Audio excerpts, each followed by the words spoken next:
Donald Trump 7 global conflicts and war को रोकने की डिंगी हाँकते रहते हैं और हर बार जब किसी जंग को रोकने की डिंगी हाँकते हैं तो वह दुनिया में शांति के मसीहा जैसे लगते हैं। No president or prime minister, and for that matter, no other country has ever done anything close to that, and I did it in just 7 months. Very honored to have done. Well, guess what? जब Donald Trump हमारे मुंह पर झूठ बोल रहे थे, behind the scene, America's war machine was printing money like never before. Around the globe, conflict is on the rise, and the weapons fueling it are deadlier and more destructive than ever. The US weapons industry. What impact is it having on our world?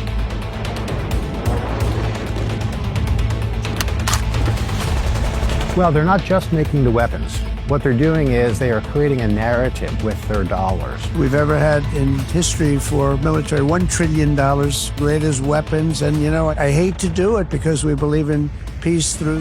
जब Vietnam जल रहा था तो cloud industry वो company जिसने Vietnam war में इस्तेमाल होने वाली बंदूक बनाई थी 116 से 119 बिलियन डॉलर का रिकॉर्ड प्रॉफिट कमा रही थी। फिर 9/11 के बाद जब अमेरिका ने ईरान और अफगानिस्तान पर अटैक किया तो अटैक के दौरान अकेले लॉकहीड मार्टिन की स्टॉक की वैल्यू 2001 से 2020 तक लगभग 900% बढ़ गई। And this is where the weird thing is, जब अमेरिका यूक्रेन में वेपन्स और हेल्प के लिए अरबों डॉलर डाल रहा था तो न्यूयॉर्क स्टॉक एक्सचेंज का एवरेज इंडेक्स 7% गिर गया, लेकिन उसी दौरान लॉकहीड मार्टिन के स्टॉक की कीमत 42%, एनजी के 34% और जनरल डायनेमिक्स के 22% बढ़ गई। तो जब लीडर्स आपको टीवी पर शांति बेचते हैं तो वॉर का बिजनेस हर गुजरते वॉर के साथ इन्वेस्टर पोर्टफोलियो को दुगना कर रहा है। Similarly America realise that war is not a foreign policy. ये उनका बनाया हुआ सबसे बड़ा स्टार्टअप है और सबसे अच्छी बात ये है कि ये अमेरिका में बना है। As Russian troops poured across Ukraine's border, the stock prices of the biggest U.S. weapons manufacturers spiked. Aerospace company Lockheed Martin pushing to help the United States stay ahead in the defense industry. The U.S. has supplied countries like Israel, Saudi Arabia, and Egypt with complex weapon systems. The weapons industry is big business. तो हमने इतिहास के कुछ काले पन्ने और public report को खंगाला ताकि कुछ ऐसा पता चल सके जो आपको डरा दे। So the question is, America ने यह बिलियन डॉलर की वॉर मशीन कैसे डिजाइन की जहां पॉलिटिक्स, कंपनीज एंड जनरल सभी जीतने के लिए खेलते हैं। जब दुनिया जलने लगती है तो असल में किसे फायदा होता है, और सबसे जरूरी बात, क्या वॉर अमेरिका का अब तक का सबसे बड़ा स्टार्टअप है?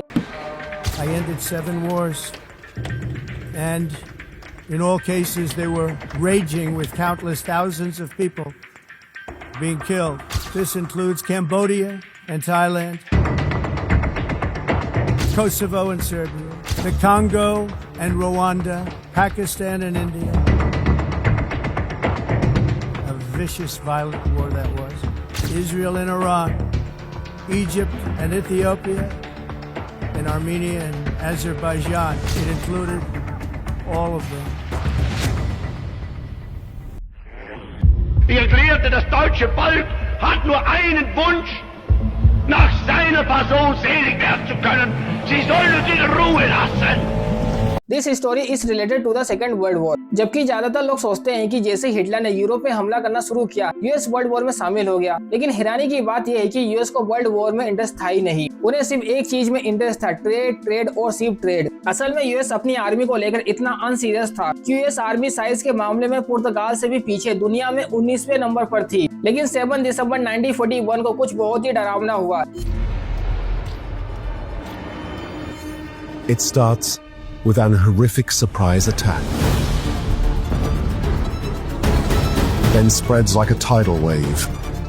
Japan launched a surprise attack on the United States of America by bombing the U.S. naval base at Pearl Harbor, Hawaii. जिन्हें नहीं पता उनके लिए बता दे, जब तक वर्ल्ड वॉर 2 शुरू हुआ जापान एक छोटे से आइलैंड देश से एक बड़ी इंपीरियल पावर बन चुका था। उन्होंने अपनी मिलिट्री को मॉडर्न बनाया, एक मजबूत इंडस्ट्रियल बेस बनाया और दुनिया की सबसे डिफेंसिव और अग्रेसिव आर्मी और नेवी में से एक बनाई। Actually by 1941 Japan had occupied Korea, Taiwan and they had conquered by a large part of China. In the next year they took over Indonesia, Malaysia, Singapore, Vietnam, Laos and even Cambodia. लेकिन यहीं से America ने Japan को economically दबाना शुरू कर दिया। क्योंकि अमेरिकन पीपल को जंग में कोई इंटरेस्ट नहीं था, इसीलिए अमेरिका ने जापान पर इकोनॉमिक प्रेशर डालने के लिए अपनी ट्रेड पॉलिसी का इस्तेमाल किया। So what did the US do?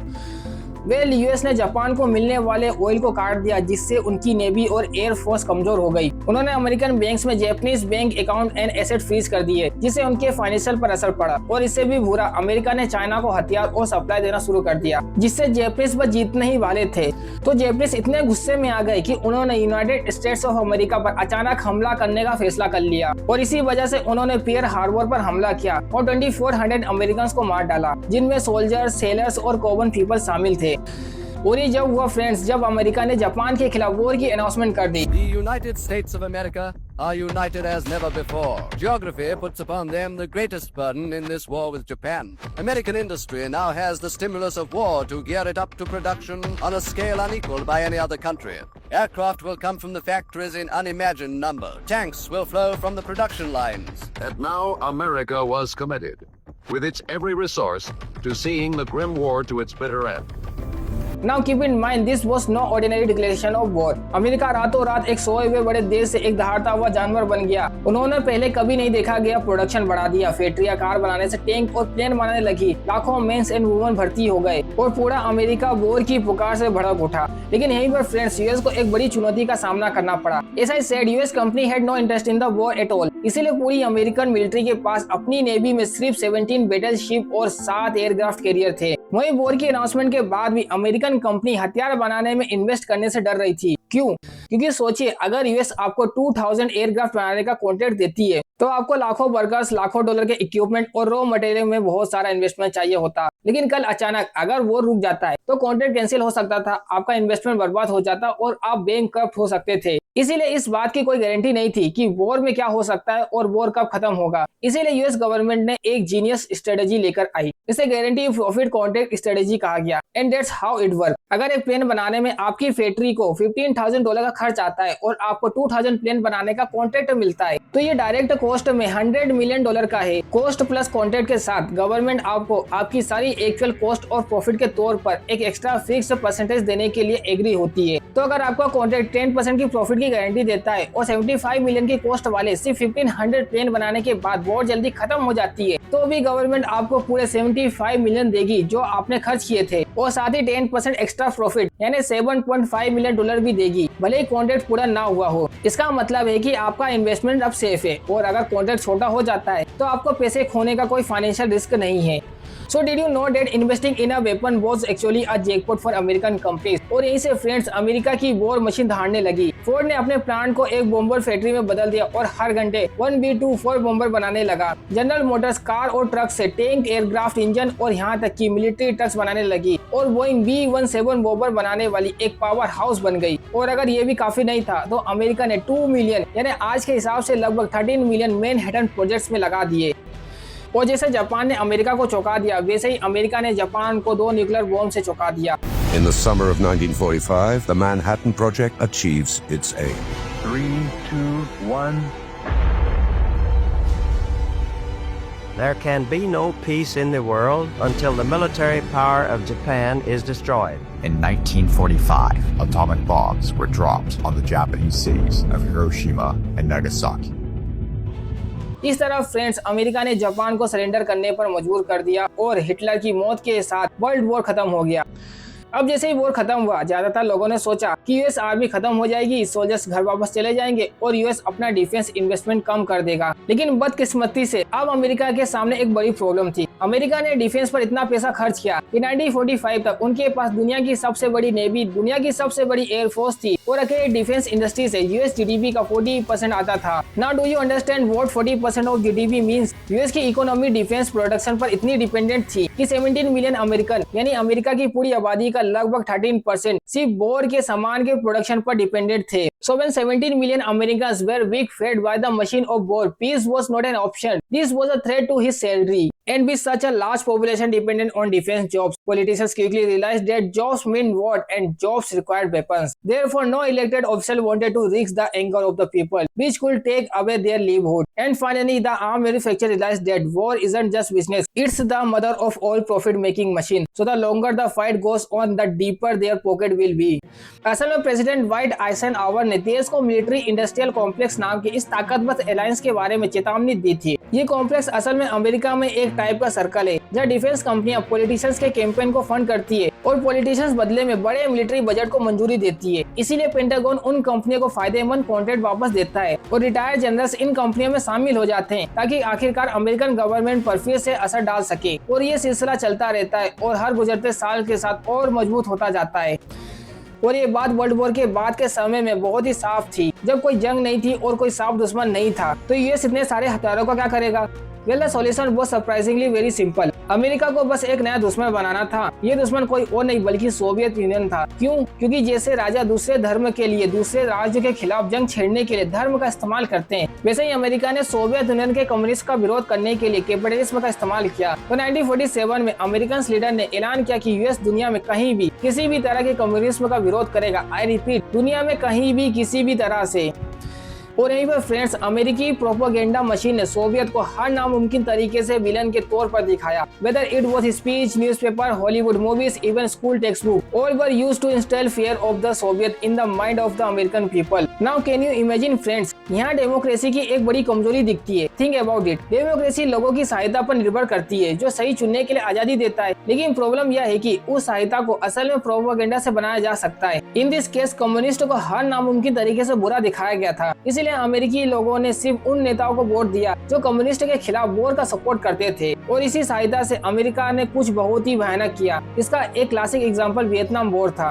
1952 में वियतनाम दो हिस्सों में बढ़ गया। एक कम्युनिस्ट नॉर्थ वियतनाम जिसके लीडर हु ची मिन थे और दूसरा नॉन कम्युनिस्ट साउथ वियतनाम। और इस पॉइंट तक यूएस समेत किसी को भी वियतनाम की परवाह नहीं थी and had nothing to do with it. असल में उस समय वियतनाम में ज्यादातर लोगों को ये भी नहीं पता था कि मैप पर यूनाइटेड स्टेट्स कहाँ है। लेकिन किसी तरह यूनाइटेड स्टेट्स ऑफ अमेरिका ने अपने लोगों को ये यकीन दिला दिया कि कम्युनिस्ट वियतनाम पर कब्जा कर रहे हैं और वियतनाम को कम्युनिज्म से बचाना उनकी नैतिक जिम्मेदारी है। So guess what happened? 1960 के दशक में यूनाइटेड स्टेट्स ने अचानक हजारों अमेरिकन सोल्जर को वियतनाम भेजने का फैसला किया और दशक के आखिरी तक यूनाइटेड स्टेट्स के पास 5,13,000 सोल्जर थे। जैसे वियतनाम में 5,13,000 सोल्जर तैनात थे। And look at this, in 2024 the US spent between 15 and 19 billion dollar each year of the next 10 year on the Vietnam War। और आपको पता है यूएस ने नॉर्थ वियतनाम पर कितने बम गिराए? उन्होंने 1965 से 1975 तक 4 मिलियन टन बम गिराए। That means 45 tons of bombs every hours of 10 year continuously। तो जब वियतनाम में लाखों लोग जल रहे थे, लाखों लोग मर रहे थे और खून बह रहा था, अमेरिकी वॉर मशीन सिर्फ लड़ नहीं रही थी, वो केस छाप रही थी। Look at this, well helicopter ने 16,000 होई हेलीकॉप्टर बनाए और इसकी सेल्स 1962 में 115 बिलियन डॉलर से बढ़कर 1967 तक 2 बिलियन डॉलर हो गई। टेथियन ने सिर्फ 1968 में यूएस गवर्नमेंट के कॉन्ट्रैक्ट से 620 मिलियन कमाए और ब्राउन एंड डूड को वियतनाम में सड़कें, पोर्ट और बेस बनाने के लिए 318 मिलियन का कॉन्ट्रैक्ट दिया गया।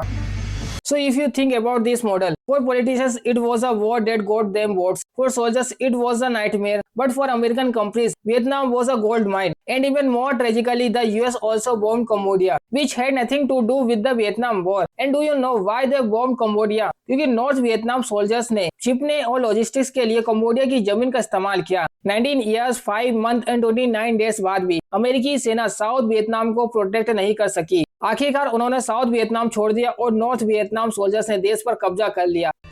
The final victory of the Viet Cong and North Vietnamese in South Vietnam. For 20 years, from 1955 to 1975, the Americans waged war in Vietnam. Nearly 4 million people died in this conflict. उन्होंने 19 साल बाद south Vietnam को लगभग अकेला छोड़ दिया। So the American leaders learn a hard lesson. So having learned this lesson, did they stop after the Vietnam War? No.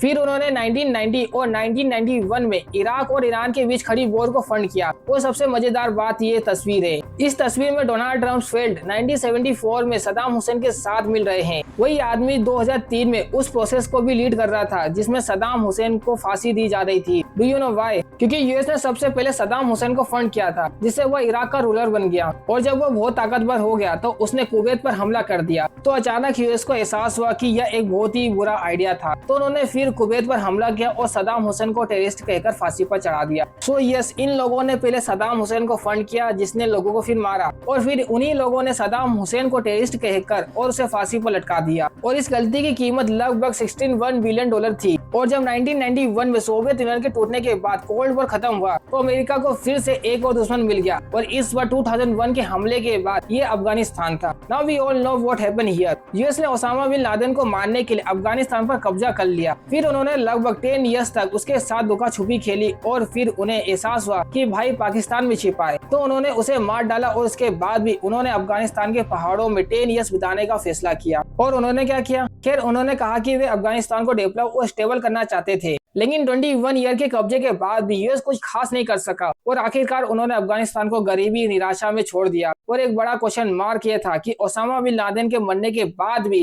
वो अगले 10 इयर्स तक क्यों रुके रहे। जैसे कि मैंने पहले कहा, दुनिया की सबसे मौजूद मिलिट्री 21 साल बाद भी चेपल में कुछ लोगों को हरा नहीं सकी और अफगान वॉर का बिल लगभग $2 ट्रिलियन था, just $2 trillion. So where did the 2 trillions go? Well, there is a document to tell the world how their own funds were misused, with little or no significant change in Afghanistan. But the moral of the story is remain the same. American arms companies made a lot of money. So friends, war-driven profit and profitful war. So Americans arm company become money-making machines. And now with Ukraine's help, a new edition of war has been released in 2022. So here's the truth. Behind every headline about war and fighting, there is a well-oiled machine running a complex web where government, corporation and politicians profit from the choice will millions suffer. US का defence industrial complex सिर्फ एक देश की रक्षा नहीं करना है, ये कभी नहीं खत्म होने वाले बैटल को हवा दे रहे हैं, तबाही को डॉलर में बदल रहे हैं। और मजे की बात यह है कि सिस्टम में शांति, रोजी रोटी और मुनाफे के लिए खतरा बनता जाता है और जब तक ये सिलसिला चलता रहेगा दुनिया इसकी कीमत जान गंवाकर इकोनॉमी के बिखरने और भविष्य के लूटने के रूप में चुकाती रहेगी। So it's time to ask yourself who really benefit from war and how can we break free from this dangerous cycle that turn weapons into cash cow. Because until we do, history will repeat itself and the war machine will always win. This is what can we learn from this case study and I hope you learned something valuable from this case study.